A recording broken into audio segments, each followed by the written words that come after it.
Does my skin look okay? I'm not wearing any makeup today. I just figure it's like almost 10 p.m. Do I want to put on makeup at this hour? Like I just had a bath. I just, I dried my hair. I don't feel like putting makeup on my face. Do I look better with makeup on camera? Yes. That is why I usually wear makeup. But I don't feel like it today. Yeah? Just let's be free, Like my skin today this is the best it's gonna be. Tomorrow it's not gonna be as nice as today. Right? The day after that is not gonna be as nice as today. So let's flaunt this.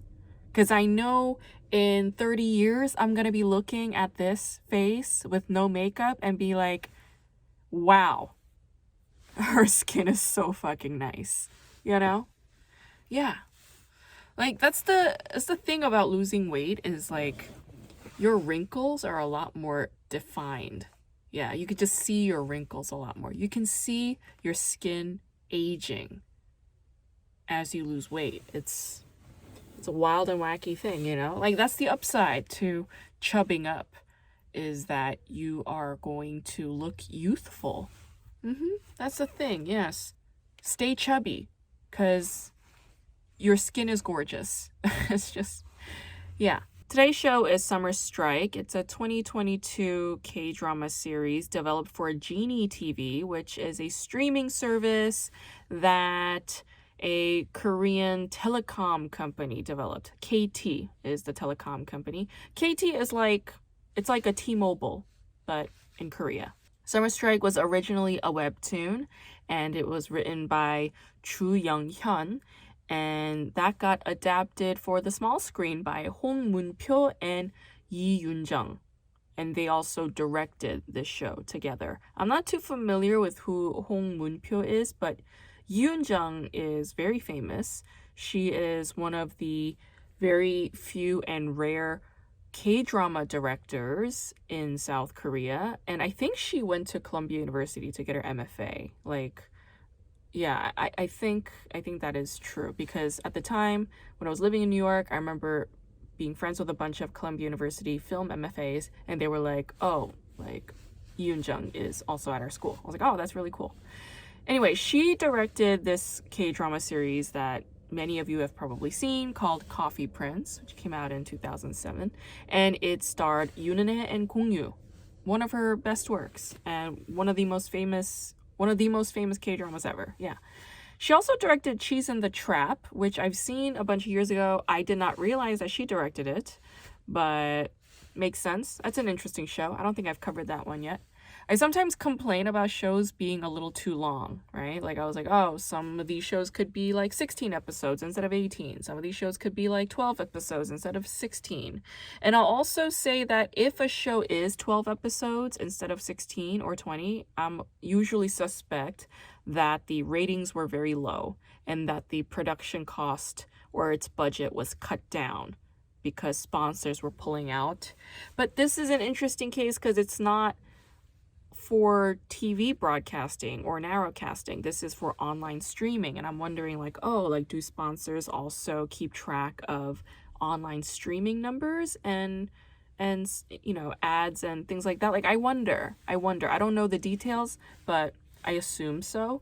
In any case, this is a show where 12 episodes was way too short. Yeah, there was a lot going on in this show, and I feel like they should have given it at least 16 episodes, if not at the very least 13 or 14, because towards the end of the show there were so many big events that they kind of rushed through, and I was like, oh, that's unfortunate. I feel like they should have taken their time with this stuff because a lot goes on in this show, Summer Strike. First of all, I don't think this show is for the faint of heart. I don't think this is the kind of show that you could just turn on and just have a bag of popcorn and be cool with it. No, this show was distressing, okay?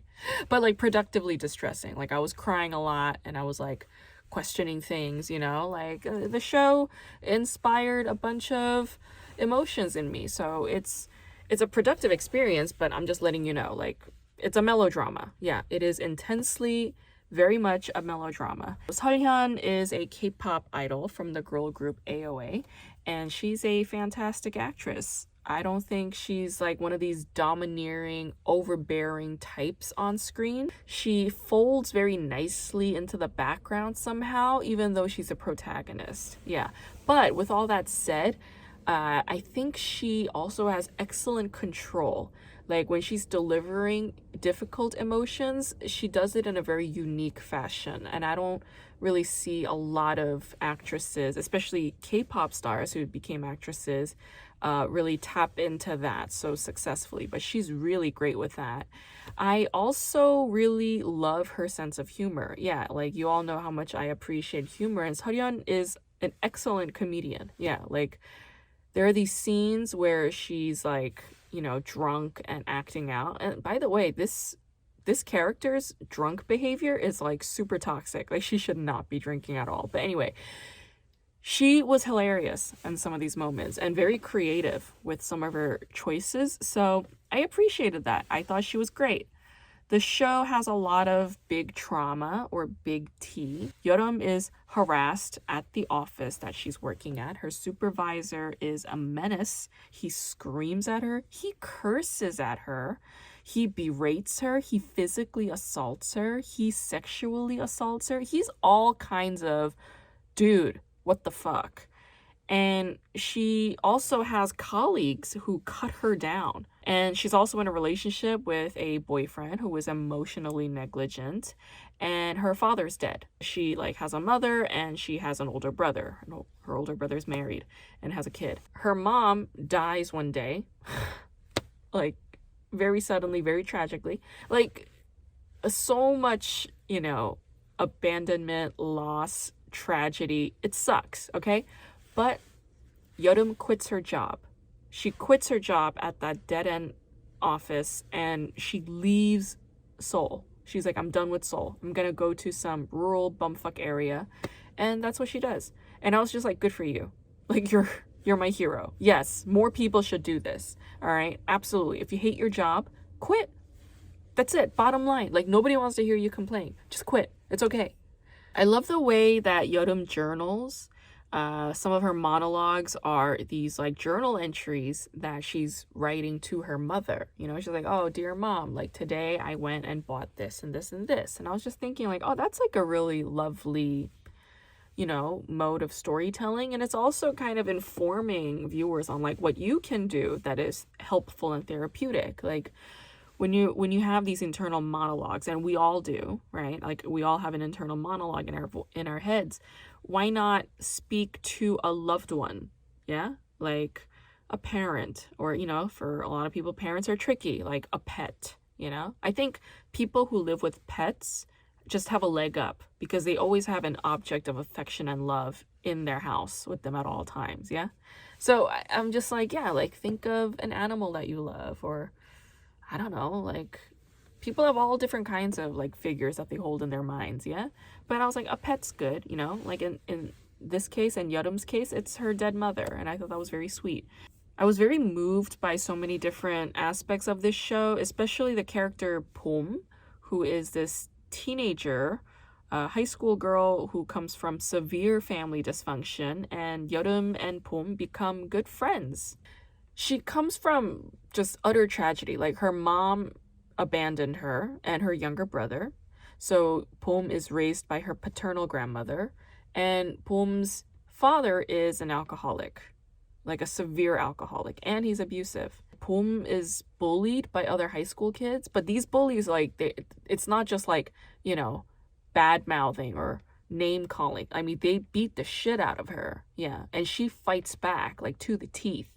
And it's very intense, and bullying in South Korea is a severe problem, which is tied to bigger issues of like child abuse, you know, from parents and teachers and the military and blah, blah, blah. But yeah, like bullying is a huge issue in Korea, as many of you already know, because K-dramas have a lot of bullying in them. But Pom also has a really good friend, Jae-hoon, who is just like, I don't know, he adores her. He loves her so much. And like we find out why. It's because Chae-hoon has a really sad story too. He used to live in the US and his parents are very famous psychologists, but he got into fights with kids at school because they were racist, and then he got sent back to Korea while his parents stayed in America. And he thinks that his parents sent him away because they were ashamed of him. And I was like, oh, so he's like a very lonely child. And in his loneliness, this girl, Boom, just chatted him up one day, just like talked to him. And that was like this very, gracious move for him because nobody took the time to do that, That amplifies like, oh, he's a very lonely person. And, so is Boom. So they become good friends. This girl has such a tragic life. Yeah, so much tragedy all around her, but at least she has this strong support system with this, school peer and with Yoram 언니. Yeah, I was just like, oh, this is excellent. I'm glad that she has this. There's one scene when Boom's dad comes home in a drunken rage and he grabs a kitchen knife because he's gonna go out and like injure somebody out there that he's having a fight with, but Boom stops him and then he accidentally stabs her. And then Boom ends up in the hospital. She goes through surgery and she's all laid up in the hospital. And then there's this part that comes up where it's like, if Boom were to lie and say that she injured herself, then the insurance won't cover the bill because this is like self-harm. And her father will not go to jail. Like, that's the deal. But if she were to tell the truth and say that her father stabbed her, then the insurance will cover all the bills, but her father will go to prison. And it was like so heartbreaking watching Boom's grandmother, the mother to this drunken father who loves her grandchildren, be stuck on this issue. She's being split off in a very difficult position. It's like, does she choose to protect her son or does she choose to protect her grandchildren? Like, what's the right answer here? I mean, I have a right answer, but that's my answer. Like, I'm not a mother. I'm not a grandmother. I couldn't say, I just kind of saw it from Boom's point of view. Like, oh, this is a really difficult decision that she needs to ultimately make. It's not up to her grandmother. It's up to her. And there was a scene when Boom is like screaming in her hospital bed saying like, no, I'm gonna tell the truth. Like, why should I lie? Why should I lie so that he can get away with this? She's like, no, let him rot in prison. Like, she rages out. And I thought that was such an important moment because we're not like closing in on her face and playing melodramatic music and watching her cry silently. No, it's like, no, let out the outrage. This is outrageous. It's outrageous that you are forced into this position and you're the victim. I mean, you're the one that's lying up in the hospital bed and they're putting this on you. It's awful, awful. And yeah, I was sobbing during this scene.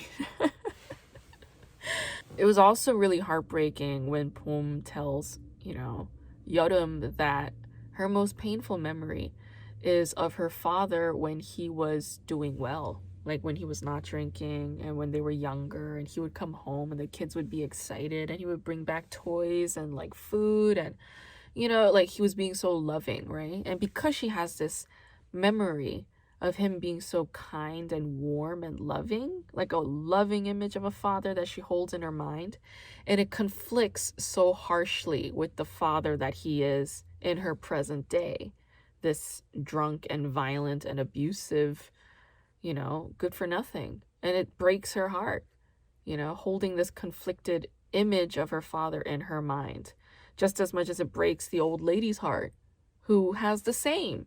She raised that man when he was a baby all the way into adulthood, and she's seen these transitions happen in her son over the years. And it's like, there's just no right answer. That's my point. Like, of course, we could say like, yeah, but it's for the children, but it's like, everybody was a child. Everybody is somebody's child. And that makes these kinds of decisions so much harder. So much harder. In any case, I thought it was important for this show to capture moments of female rage because I don't think that should be overlooked. Rage and anger requires space. Like I said, this show was rushed towards the end, so there's no like Disney-fied ending here.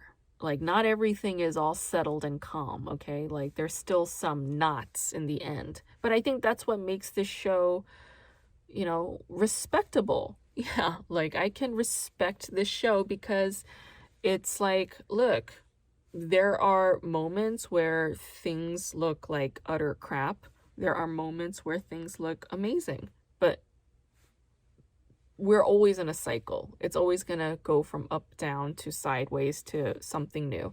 So let's not believe in these like permanencies, like never or always. Yeah. Never or always. This is not real. This is just a fear-based thinking.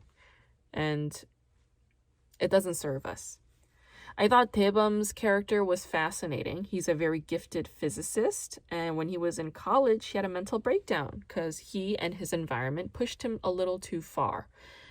Despite him being a very gifted physicist, he ditches everything and moves to Angok, where he works as a librarian in a very quiet library where nobody comes to check out any books, but he works there, and it's like he has a very peaceful life. Yeah. He left behind the city for a very good reason. It was because it was killing him. It was toxic. He couldn't do it anymore. He wanted to get well, get better.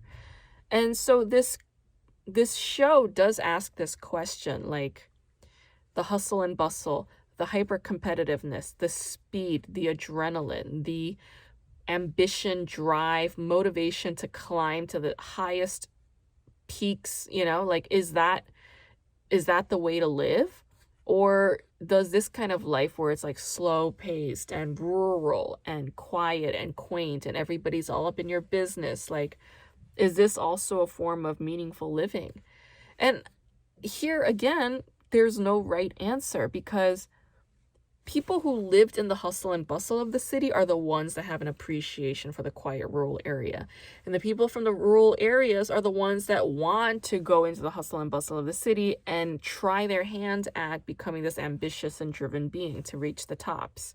So you need both. Yes, you always need both. Like, you can't have one without the other. These things exist because we need all of them. Yeah, otherwise we wouldn't know. Yeah. Like, what's that saying? Like, contrast helps us know what we want. Yeah, I like that saying.